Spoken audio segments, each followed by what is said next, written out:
things first, killing the power.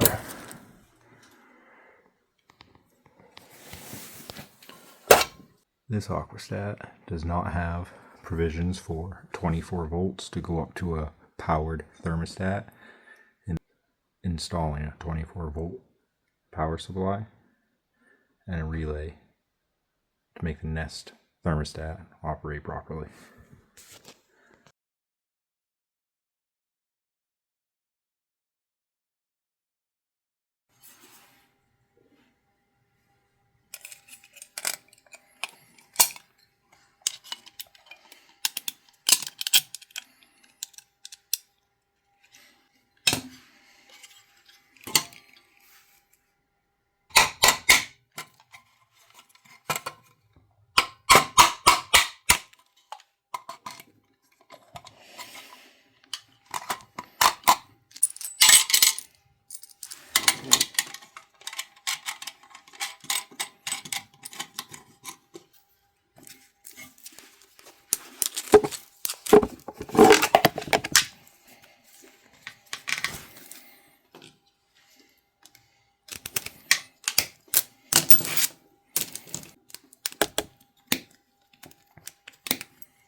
So on the current relay that I have,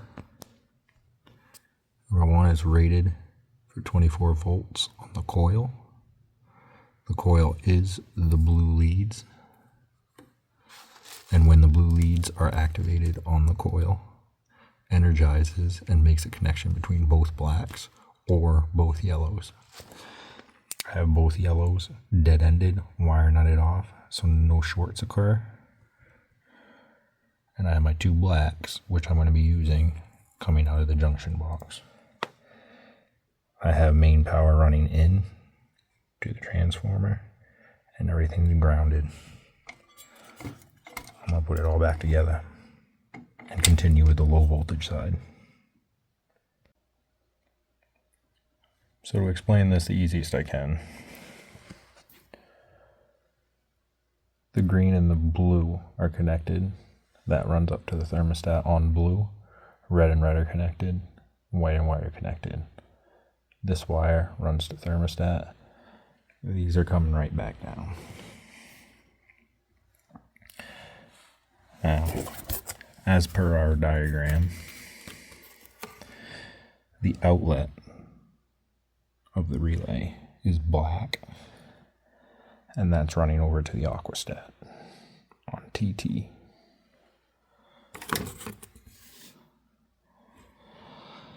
Coming out of the 24-volt transformer on green. So this is the blue wire running out of the relay. Green on the transformer, common, runs to the green, which connects to the blue, which goes to the thermostat for constant power. And it also has power run right to the relay. The other side of the relay is the white. The white is running up to the thermostat, and then when the thermostat calls, that power running into the relay on the green, coming out on the white, running directly through that. There's no switching until it goes up on the white to the thermostat. Thermostat connects, comes back on red, and the red completes the circuit. That allows the coil to energize, which actuates the black wires, which calls for heat, all while providing power to a Nest thermostat.